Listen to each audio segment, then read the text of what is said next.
Buenos días, queridos estudiantes de décimo. El día de hoy vamos a ver un refuerzo sobre lo que habíamos visto, las temáticas que habíamos visto en estos parciales. Vamos a recordar un poquito sobre lo que habíamos visto, el origen del universo, ¿se acuerda? Una de las teorías más aceptadas es la del Big Bang. El origen del universo se sugiere que se formó alrededor de 14.000 millones de años, a partir de la explosión de un átomo primitivo. A esta teoría, y es una de las más aceptadas, la del Big Bang. ¿En qué consiste? Esta teoría propone que en un comienzo la materia y la energía del universo habría estado comprimida en un punto muy pequeño, conocido como el átomo primitivo, el cual, al estar expuesto a elevadas temperaturas, había dado lugar a una gran explosión que provocó la expansión del universo. Y aquí viene una de las leyes de Hubble, que dice que el universo se encuentra constantemente en expansión y no se queda estático. Esta es la ley de Hubble. Habíamos visto también que el universo se formaría a partir de un proceso de enfriamiento durante el primer millón de años, debido a que fue enfriándose porque estaba a una temperatura de 100.000 grados Kelvin hasta llegar a unos 3.000 grados Kelvin, temperatura a la cual las partículas subatómicas como protones, electrones y neutrones pudieron unirse para crear hidrógeno y helio, que son los elementos más sencillos y abundantes del universo. ¿Listo? Entonces estos son las partículas subatómicas, son protones, electrones y neutrones, que estas pudieron unirse para crear hidrógeno y helio, los elementos más sencillos y abundantes del universo. Una vez que se formó el universo, entonces se dio origen al sistema solar. El sistema solar se formó hace aproximadamente 4.650 millones de años. La teoría más aceptada es la teoría nebular, que sugiere que el sistema solar se originó a partir de la condensación de una nube de gas y de polvo, conocida como la nebulosa, la cual contrajo por acción de la fuerza de la gravedad y comenzó a girar a una gran velocidad, haciendo que la presión aumentara y los átomos comenzaran a fraccionarse, lo que liberó gran cantidad de energía e hizo que la materia se concentrara en el centro, y esta masa incandescente es el Sol. Además, a medida que la nebulosa seguía girando, formaba remolinos que recogían más material en cada una de sus vueltas. Iba formando los cuerpos rocosos de gran tamaño denominados como planetesimales. Y estos, a su vez, que el material iba colisionando, estos planetesimales iban aumentando de tamaño, lo que empezó a formar lo que conocemos en la actualidad como los planetas. ¿Listo? También habíamos visto el origen y la evolución del planeta. En un principio, el planeta Tierra era una masa de elevada temperatura que carecía de atmósfera, razón por la cual estaba expuesta a constantes choques con meteoritos provenientes del espacio. La actividad volcánica era intensa y por lo cual la lava, al salir de los volcanes, se enfriaba, se solidificaba, aumentando el espesor de la corteza terrestre. Pero esta actividad volcánica fue generando grandes cantidades que terminaron formando la atmósfera primitiva. Esta atmósfera primitiva contenía compuestos como el nitrógeno, dióxido de carbono, dióxido de azufre. Y estos gases eran emitidos por las actividades volcánicas. Además, habíamos visto la evolución de la atmósfera.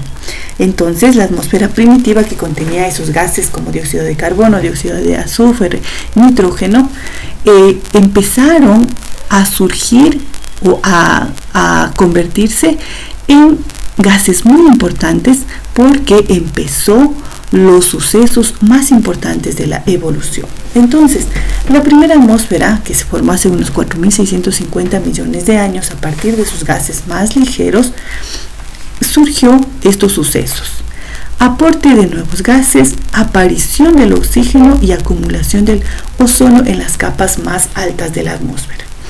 Este acontecimiento y la aparición del oxígeno, la disminución del bombardeo de meteoritos, permitió el enfriamiento de la corteza terrestre y con esto la condensación del vapor de agua a la formación de los primeros lagos. A estas masas de agua aparecieron hace unos 3.500 millones de años los primeros organismos fotosintetizadores, conocidos como las cianobacterias, que con su actividad empezó a liberar el oxígeno a la atmósfera. Entonces este es un acontecimiento sumamente importante. Hace 3.500 millones de años surgieron los primeros organismos fotosintetizadores conocidos como las cianobacterias, que tenían la capacidad de absorber el dióxido de carbono y eliminar el oxígeno para ir limpiando toda la atmósfera. Y este oxígeno se iba a ir acumulando en la parte superior, en la parte más alta de la atmósfera, formando el ozono. Y el ozono es la capa que nos protege de los rayos solares y además nos ayuda a que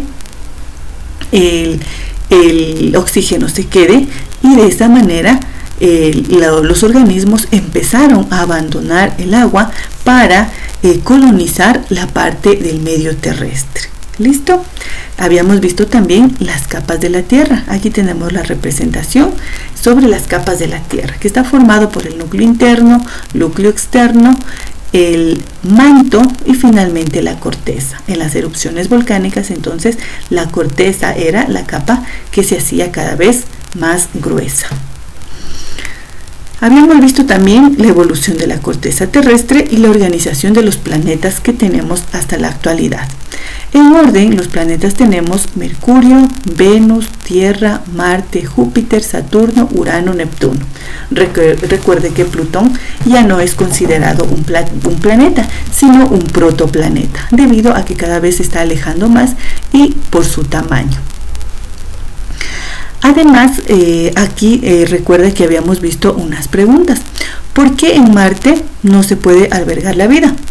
Debido a que se encuentra sumamente cercano al Sol y las temperaturas son bastante altas. ¿Y por qué en Urano no podrá albergar la vida? Porque se encuentra bastante alejado del sistema del Sol y por ende va a estar sumamente frío. Es por ende que hasta la actualidad el único planeta que se considera que alberga vida es la Tierra, porque se encuentra ubicado en un lugar estratégico y privilegiado. Habíamos visto también los procesos geológicos, tanto internos como externos. Los internos son aquellos que van a ocurrir en el interior de la Tierra, como es el caso de la actividad volcánica, terremotos o sismos, la tectónica de placas. Esta actividad volcánica quiere decir que el magma del interior de la Tierra va a ser expulsado por aberturas que se conoce como los volcanes. Y estos van a ir modificándose al enfriar el magma, va a ir modificando e incrementando el grosor de la corteza terrestre. Los terremotos o sismos, que son movimientos producidos por las fracturas o el desplazamiento de grandes masas rocosas del interior de la corteza terrestre, que liberan gran cantidad de energía de forma repetida y violenta. La tectónica de placas quiere decir que nosotros o todo el planeta Tierra está ubicada sobre las placas tectónicas, que estas constantemente están en movimiento. Estas placas se mueven lentamente unas encima de otras. A esto se conoce como la teoría de la tectónica de placas. Debido al movimiento de las placas tectónicas se forman los continentes, las cordilleras y las montañas. A esta teoría se sustenta la deriva continental, que explica el desplazamiento continuo de los continentes. ¿Listo? Debido al movimiento de las placas tectónicas. También habíamos visto los procesos geológicos externos, que quiere decir que van a ocurrir afuera de la corteza terrestre. Entre ellos vamos a tener la meteorización y la denudación. La meteorización vamos a tener a su vez la física y la química. La meteorización física quiere decir que la roca se desintegra en fragmentos más pequeños, pero ellas no alteran su composición química. Mientras que la meteorización química es la transformación de la roca y estos cambios conllevan a que haya modificaciones en la parte química de esta roca. Por ejemplo, la pérdida de cohesión o estado de unión de sus partículas. La denudación quiere decir el desprendimiento de la capa más externa de la corteza terrestre provocado por la erosión, el transporte y la sedimentación. La erosión entonces es el desgaste de la superficie terrestre y luego viene el transporte, cuando los fragmentos son llevados de un lugar a otro. Y finalmente la sedimentación es cuando estos fragmentos son depositados en lugares más bajos, por lo general en el interior de los océanos, y estos se acumulan por millones de años, originando nuevas rocas, y este tipo de rocas se les conoce como las rocas sedimentarias. También habíamos visto el origen de la vida. Recuerde que uno de los elementos fundamentales de la vida es el carbono. Después de la explosión del Big Bang se originó el universo, apareció el sistema solar, apareció el planeta Tierra, y de ahí los primeros elementos químicos de la naturaleza, como son el hidrógeno, el helio, el litio y el berilio. En este momento el universo aún no contaba con las condiciones apropiadas para generar moléculas de la vida. Sin embargo, estos elementos fueron